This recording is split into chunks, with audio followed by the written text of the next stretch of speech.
New UGC rule 2026 इतना controversy में क्यों है?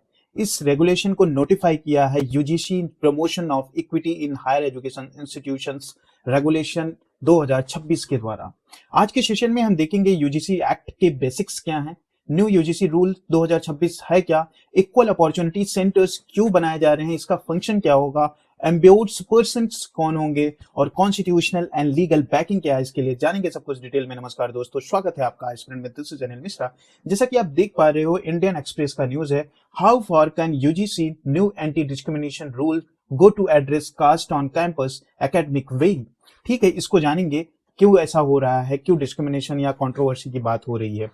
What is university grant commission? पहले यूजीसी क्या है ये देख लेते हैं। ये एक स्टैट्यूटरी बॉडी है जो इंडिया में हायर एजुकेशन को रेगुलेट करता है। यूजीसी का मेन रोल है यूनिवर्सिटी को कोऑर्डिनेट करना, ग्रांट अलोकेट करना, एकेडमिक स्टैंडर्ड को मेंटेन करना, रिफॉर्म को सजेस्ट करना। हिस्टोरिकल बैकग्राउंड अगर देखें कैसे इवॉल्व हुआ यूजीसी, तो पहला पॉइंट है सार्जेंट रिपोर्ट आया 1944 में नेशनल हायर एजुकेशन सिस्टम के आइडिया के लिए। 1945 में यूनिवर्सिटी ग्रांट कमेटी बनी अलीगढ़, बनारस और दिल्ली यूनिवर्सिटी के लिए। 1948 में यूनिवर्सिटी एजुकेशन सिस्टम बना जिसके चेयरपर्सन थे डॉक्टर एस राधाकृष्णन। 1952 में UGC designated for grant supervision आया। 1953 में इसे इनोग्रेट किए मौलाना अबुल कलाम आजाद ने। 1956 में यूजीसी एक्ट 1956 आया जिससे कि ये एक स्टैट्यूटरी बॉडी बनी और इसका हेडक्वार्टर न्यू दिल्ली में है और चेयरमैन, वाइस चेयरपर्सन और 10 मेंबर्स के कंपोजिशन से ये बना हुआ है। अपॉइंटमेंट जो है सेंट्रल गवर्नमेंट के द्वारा होता है। What are new rule UGC 2026? इसका ऑफिशियल नेम है UGC promotion equity in higher education institution regulation 2026। इसका ऑब्जेक्टिव है fairness, inclusive, non discrimination and accountability को बढ़ाना। ये रूल सिर्फ एडवाइजरी नहीं, लीगली इन्फोर्सेबल है। की प्रोविजंस क्या हैं यूजीसी रूल 2026 के? तो पहला है comprehensive coverage of caste based discrimination. पहली बार ओबीसी को भी एक्सप्लिसिटली इंक्लूड किया गया है। प्रोटेक्शन कवर्स एससी यानी schedule caste, schedule tribe, ST and OBC यानी कि अदर बैकवर्ड क्लासेस के लिए। अर्लियर पॉलिसीज का ये मेजर गैप इससे क्लोज हुआ है। Okay, expanded definition of discrimination भी किया गया है। डिस्क्रिमिनेशन सिर्फ कास्ट तक लिमिटेड नहीं है, इसमें इंक्लूड है caste, religion, race, gender, place of birth, disability. Direct और इनडायरेक्ट डिस्क्रिमिनेशन दोनों को कवर करता है और ह्यूमन डिग्निटी वायलेशन भी इसमें इंक्लूडेड है। थर्ड है mandatory equal opportunity centres EOC. हर हायर एजुकेशन इंस्टीट्यूशन में ईओसी बनाना कंपलसरी होगा। ईओसी नोडल बॉडी है for equity, inclusion, complaint redressal के लिए। ऑप्शनल नहीं है, ये मैंडेटरी होगा।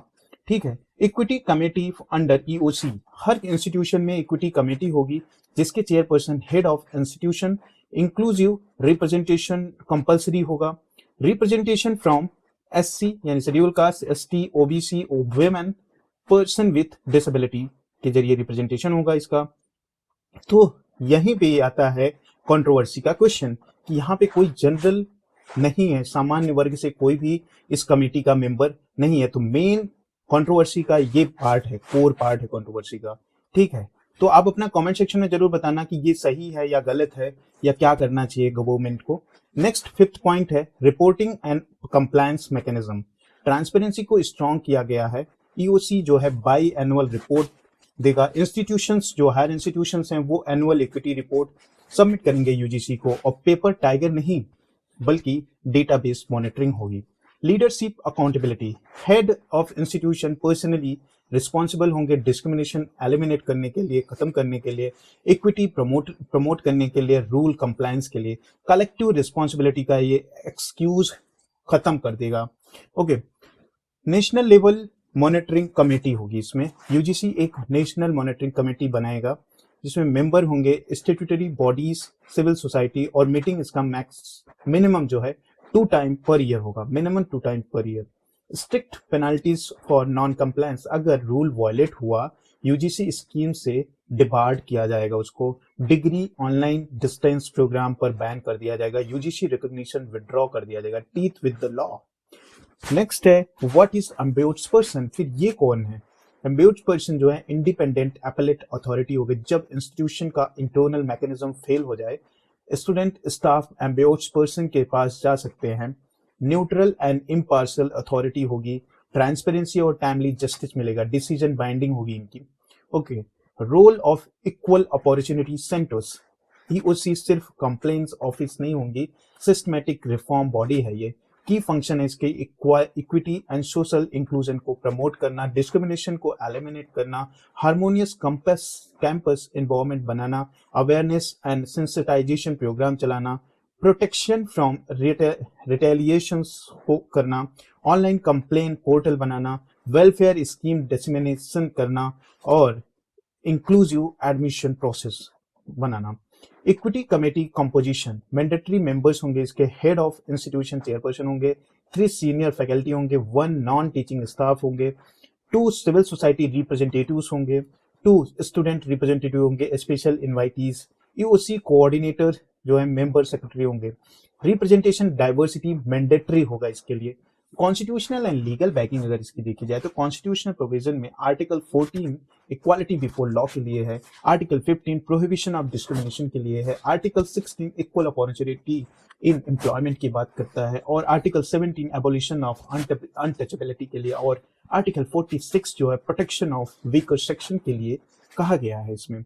अब लीगल बैकिंग की अगर बात करें तो पहला है protection of civil right act 1955, SC/ST prevention of atrocity act 1989, right to education act 2009, UGC regulation on equity के जरिए इसे बैकिंग किया गया है। जुडिशरी ने भी डिग्निटी एंड इक्वालिटी को स्ट्रांगली अपहोल्ड किया है।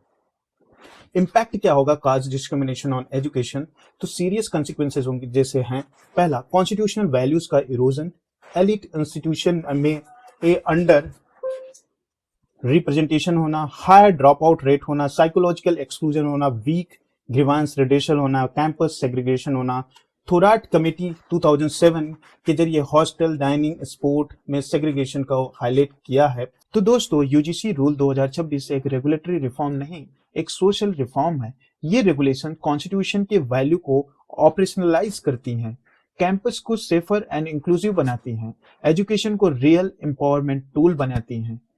तो आपको क्या लगता है ये जो रूल आया है यूजीसी 2026 ये करेक्ट है, सही है, या फिर इसमें और कुछ रिफॉर्म करना चाहिए? कमेंट सेक्शन में जरूर लिखना। वीडियो अगर आपको हेल्पफुल लगा हो तो लाइक शेयर सब्सक्राइब जरूर करें। मिलते हैं नेक्स्ट करंट अफेयर सेशन में। जय हिंद।